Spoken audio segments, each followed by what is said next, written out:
మీరు అనుకున్న పనులు అనుకున్నట్లుగా జరగాలి అంటే పిల్లలు లేని వారికి పిల్లలు కలగాలన్నా కానీ, పెళ్ళి కాని వారికి పెళ్లి సంబంధాలు రావాలి అనుకున్నా కానీ, మీకు చదువులో మీరు మంచి చదువు బాగా చదవాలి అనుకున్నా కానీ, ప్రతి ఒక్క దానికండి మీకు ఉద్యోగము రావాలి అనుకున్నా కానీ, మీరు డబ్బు సంపద ఐశ్వర్యము ఆనందము సుఖము సంతోషము విజయముతో ఉండాలి అనుకున్నా కానీ, పంచభూతాలతో మమేకం కావాలి.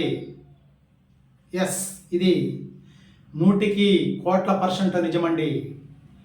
భూమి ఆకాశము గాలి నీరు నిప్పు పంచభూతాలతో ఎప్పుడైతే మమేకం అవుతారో మీరు ప్రతి ఒక్కటి సాధించబడతారు. ఎస్, పంచభూతాలతో మమేకం కావాలి అంటే బ్రహ్మముహూర్తంలో నిద్రలేయాలి. ఎస్, ఇది ప్రతి ఒక్క మనిషి తెలుసుకోవాలి. బ్రహ్మముహూర్తంలో ఎప్పుడైతే నిద్ర లేస్తారో ప్రతి ఒక్క పని అనుకున్నట్లుగా జరుగుతుందని తెలియపరుస్తున్నాను. Yes, thank you universe.